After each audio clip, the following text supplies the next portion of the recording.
Hey guys, and welcome back. I should probably start by saying thank you for watching all my videos. Over the past months that I've been uploading videos on football, they've been watched by over 2.5 million people, which is hard to believe. And today, let's do something a little bit different, although still very football related. Today is July 13th, 2013. If you think about this, it's a normal day, but from the football perspective, it's a quite important one because exactly 1 year from now, we're going to have the final of the 2014 World Cup in Brazil. So what I thought I'd do is prepare a list of 10 favorites, 10 contenders, 10 best teams touted to win next year's World Cup. So I'm going to give you a short description of any team, of every single team on my top 10 list. And let's start the list.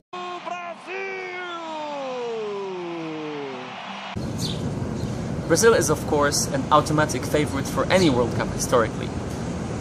And yet the current Brazil has not been considered as the #1 favorite all the way until this year's Confederations Cup.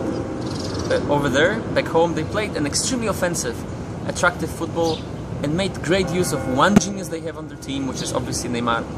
And then 10 solid players who know what they're doing and form a very efficient team which won all the games of the Confeds.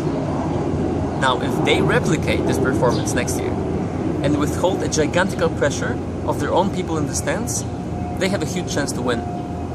All the more so because their coach is the master strategist, Luis Felipe Scolari, who not only won the World Cup already, back in 2002 with Brazil, but also made it to the World Cup semi-final with a pretty mediocre Portugal back in 2006. But the two defining factors for Brazil will be that first, they play it at home, at stadiums they know very well and a huge fan support, and second that, well, they play at home with an immense pressure and expectations to play attractive, sexy football each game and win no matter what.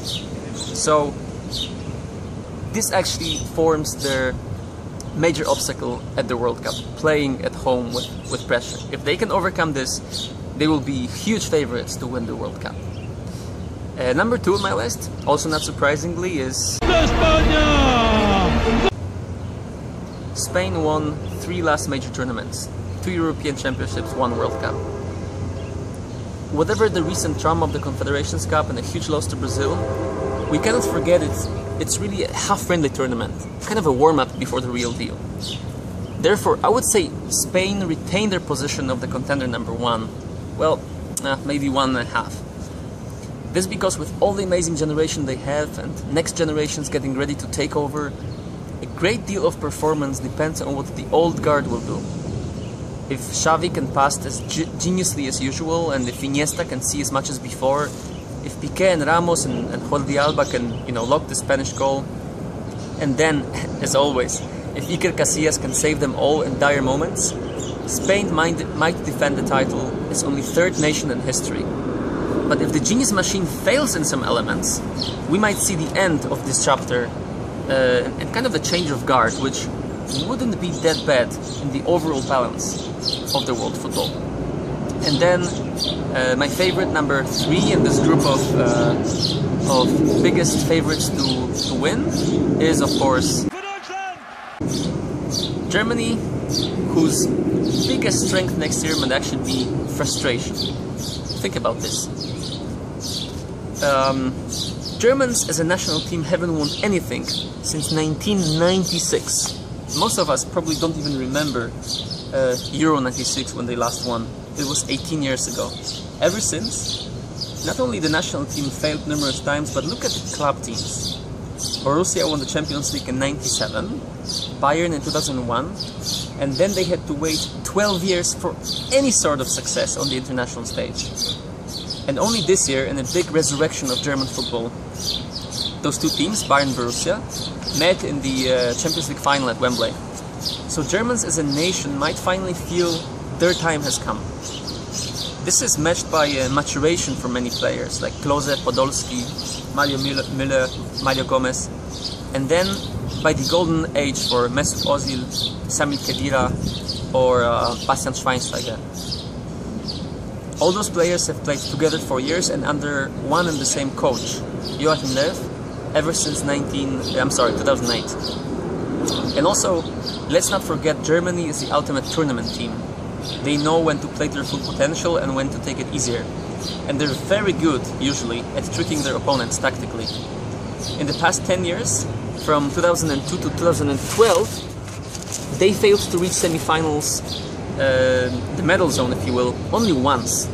So they've been around many times over, and they will be a very serious contender next year. What follows now is a group of teams that are not super top favorites, not solid iron favorites, whose win might be a little bit more of a surprise, but they're still excellent teams. And to kick off this group, number 4 on my list will be Italy. Certainly doesn't have such an inspired team or such a talented team like back in 2006 when they won the World Cup, and yet there's a good balance within the team. Of course, there's no Cannavaro, no Luca Toni, no Totti, but it's a nice combination of old in a good way, meaning experienced, like Gigi Buffon or especially Andrea Pirlo, with a certain degree of craziness in players like Giovinco, and of course, and to a very high degree, Mario Balotelli. So the biggest strength of Italy can be this balance. Also can be their good tournament experience from the Euro 2012, as well as lack of extremely high expectations back home. And then, last but not the least, their coach, Cesare Prandelli, a very good strategist, a bit like Scolari, but with less talent to work with. He managed to win against England and Germany at the Euro 2012, succumbing only to far superior Spain in the big final. If Prandelli and his tactical sophistication can prevail one more time, Italy will be right up there with the biggest favorites. Next, number 5, let's talk a little bit. What is Netherlands' biggest strength? Well, despite their catastrophic performance at the Euro 2012 and a little bit less vibe around the team than usual, I actually think the Oranje might be a serious danger to just about anyone.